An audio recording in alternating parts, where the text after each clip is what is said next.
Hello, my name is Andrei, and this presentation is about Aristippus and the Cyrenaic school of hedonism. So, what is going to be covered in today's presentation?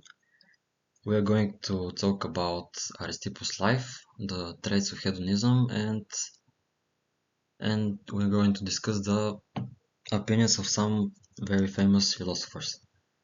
And why exactly I picked this philosopher and this school? So, this topic can give us a valuable lesson and make us ask some really important questions. So briefly about Aristippus, he was a founder of the Cyrenaic school of philosophy. He was born in Libya in the town of Cyrene in 435 BC and died in 356 BC. He was one of the Socrates students and he was the first pupil to make money of his teachings. Traits of hedonism. The first and the most important trait of hedonism is that the pursuit of pleasure is the supreme good.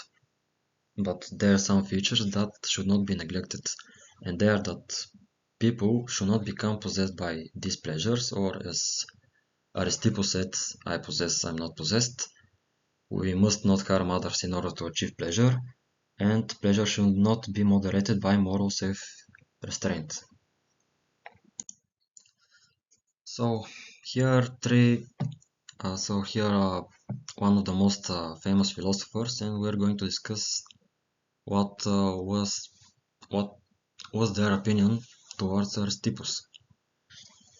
So, as mentioned earlier, Socrates was Aristippus' teacher, and he didn't exactly disagree with Aristippus because Socrates himself enjoyed drinking wine and partying, but the teaching of Socrates were more about acting virtuously rather than seeking pleasure.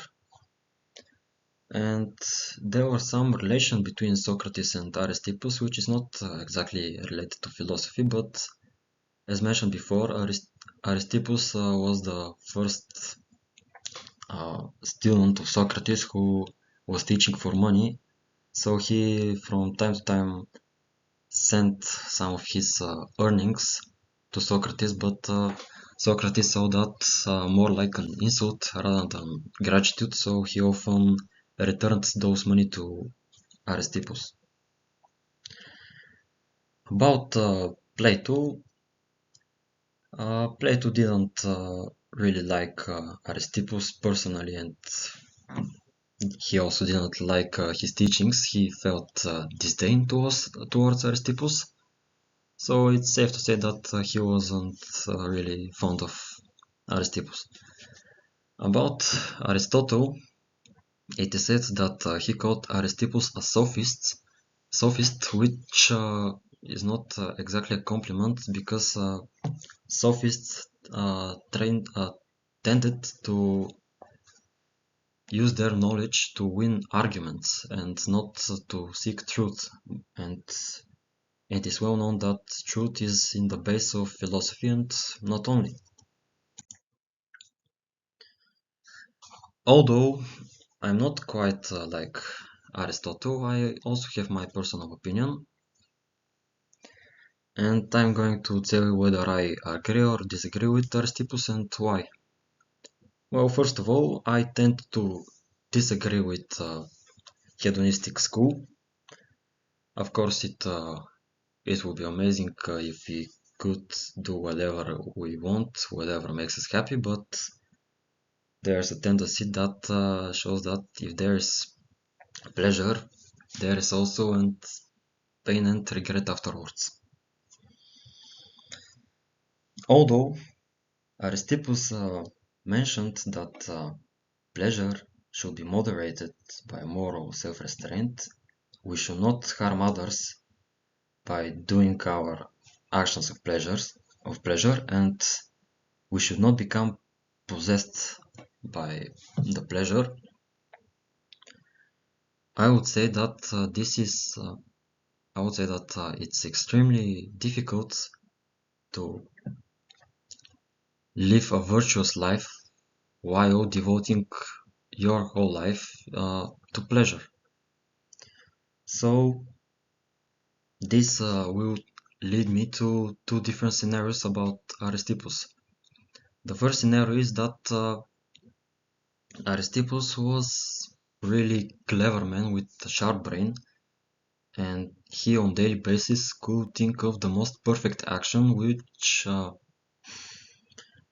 will bring him the maximum pleasure and the minimum pain and suffering. And the second scenario is that Aristippus was just a man who is doing whatever he wants, and he's not feeling any regret at all. So this leaves us with the question whether this life of a hedonist is worth it or not.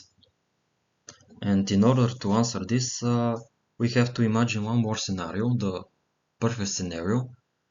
But firstly, we have to mention that pleasure is often used as something immoral. It's probably because it is in our human nature to feel pleasure by doing something bad or immoral. I'm not really sure, but about the perfect scenario, let's imagine that there is a guy who is rich and can do whatever he wants. But his actions doesn't hurt nobody, and he doesn't feel any pain or regret of his actions.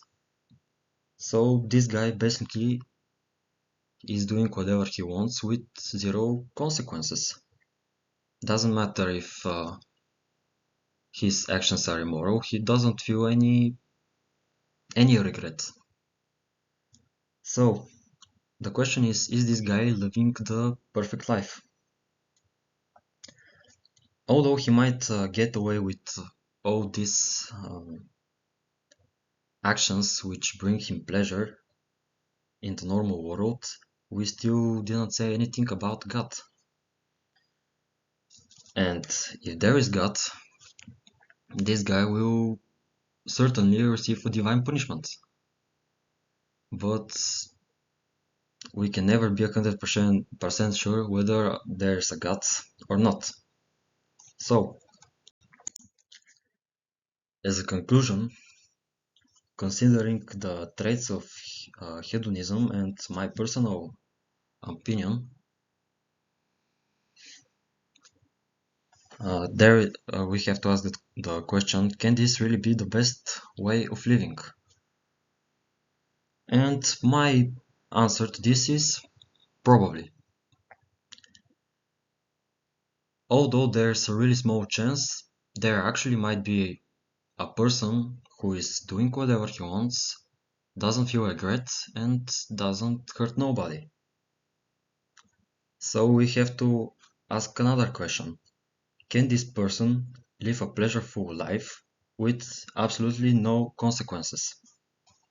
If we're talking about our world, the answer once again will be probably. But if we have to mention religion in this question, we can never know. So I will leave this question opened and free for interpretation. Thanks for the attention.